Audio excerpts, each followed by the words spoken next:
Hey everyone, thanks for dropping into Waves and Craves. I'm your host Missy, and today we have a special guest from Australia. We have Cannizzaro from WildRaw, and she's going to tell us about wild raw foods and also raw foods. So I'm so excited to have her here.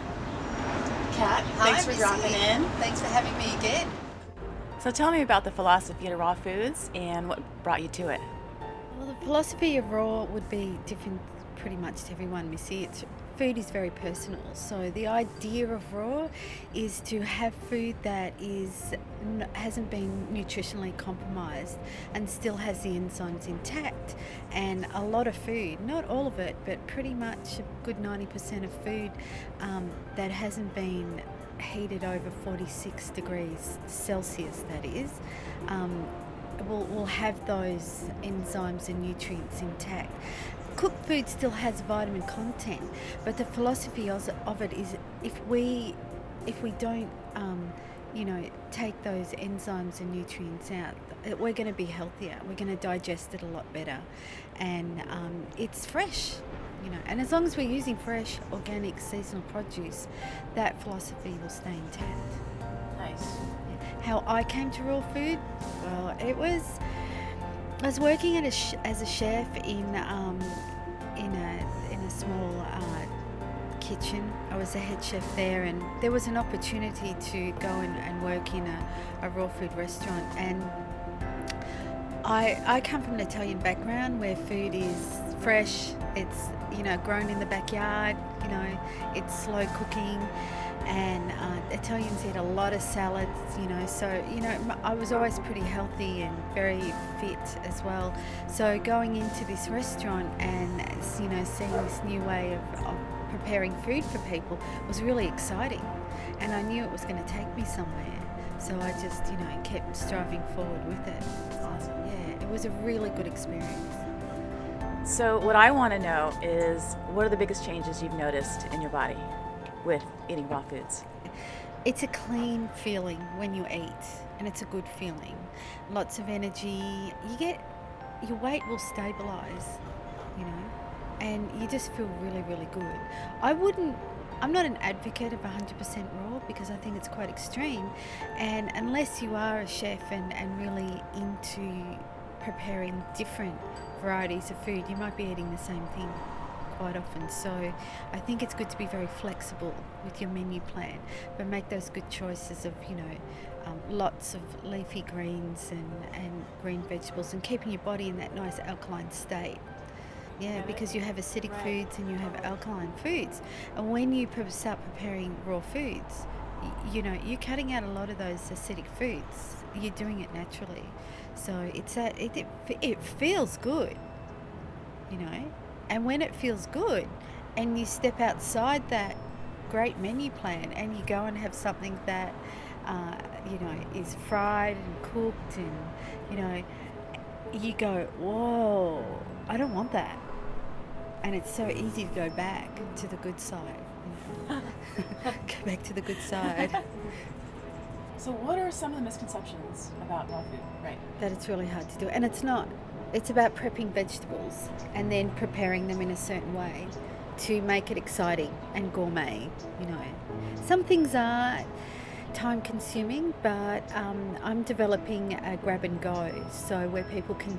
We've still got slow food, but we're making it quickly. Yeah. So what's one tip based on that, what's one tip that you could give everybody that's just starting?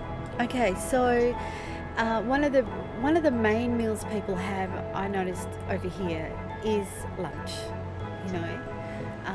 There's a lot of businessmen and women out there, and it's about getting a lunch, and that's going to be takeaway.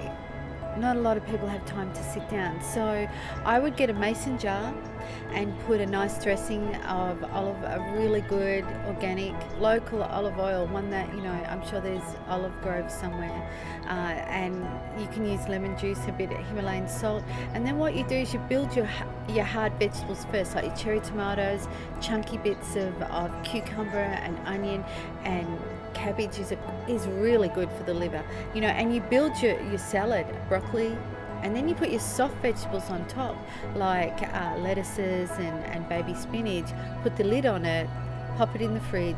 The next day you grab it, you go to work, and about 30 minutes before or 25 minutes before you're ready to eat, you take it out of the fridge, because your olive oil will set a little, so you need to bring it back to room temperature. Give it a shake, right? Nice. And then it marinates your whole, you're not going to have that wilted lettuce.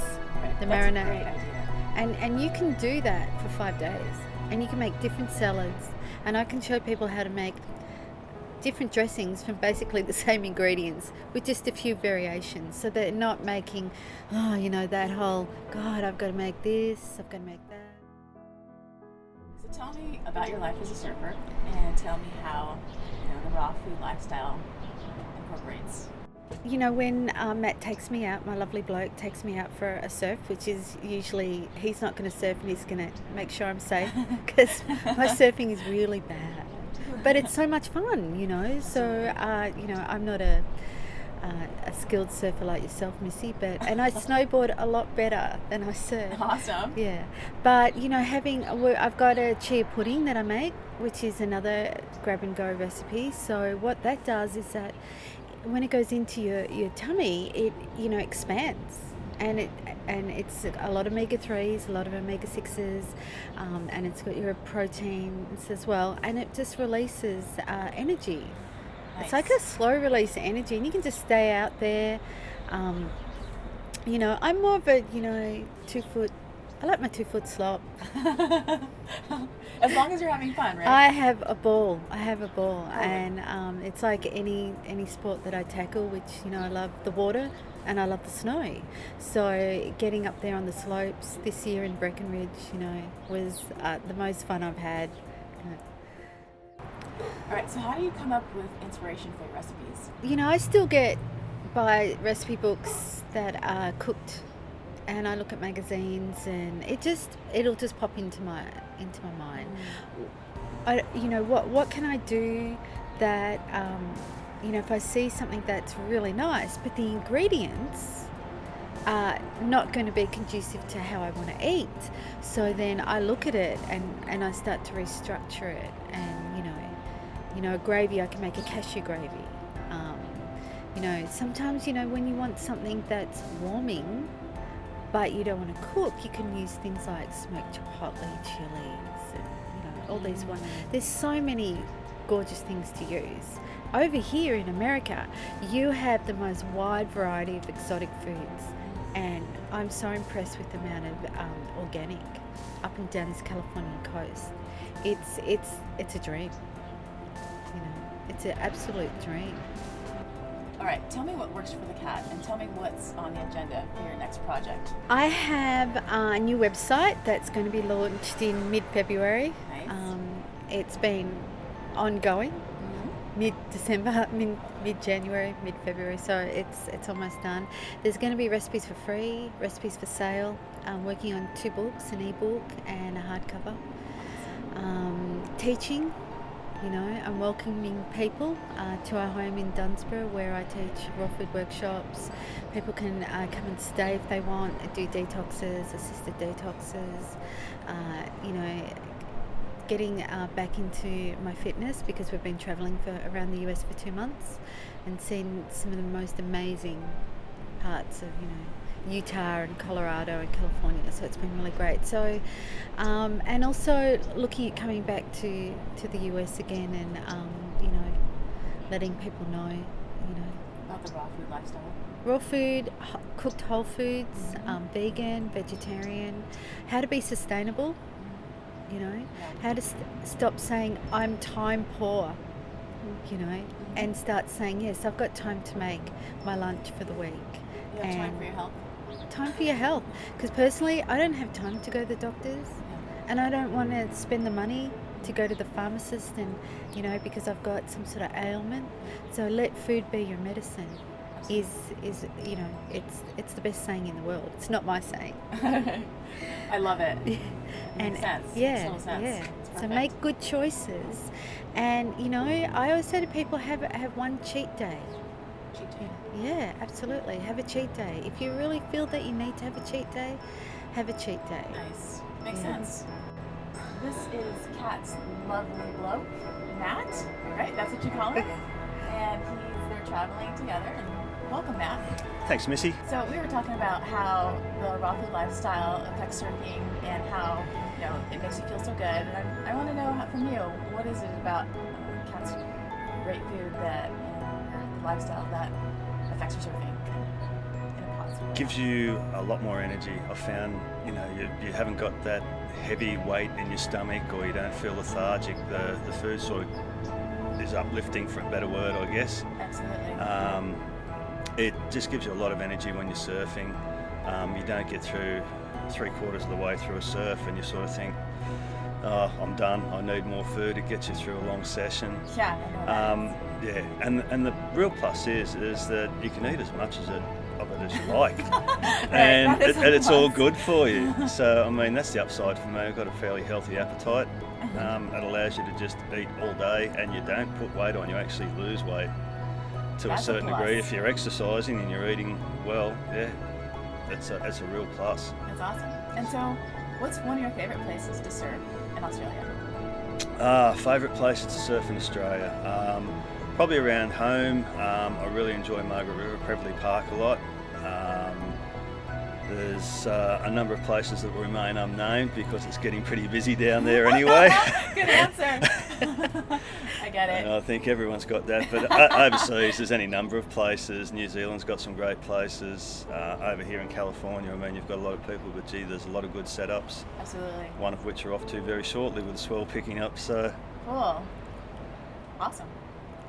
Can you tell her about some of the places that you surfed on this particular trip? yeah, sure. Yeah, so what places have you surfed, and anyone that sticks out in your mind that you really liked? Any surf sessions that you really were stoked on? It was only a very simple one actually the other day at Carlsbad, the little right-hand bank down there, just off the lagoon entrance. That was great fun. We got to catch up with friends in Santa Barbara, which is just the land of rights. Yeah, That's no great. kidding. We surfed a place called C Street up there. Pretty busy. To put it nicely? Yeah, just myself and 250 of my closest friends out there. Right. But Nice. You got some good ones? yeah, and then there's a place further up in the Central Coast that I really like a lot, and again that'll remain unnamed because it's very uncrowded still, and it'd be great to keep it that way for all the guys up there. I get it. So Well, cool. That's awesome. Just thank him and sign out.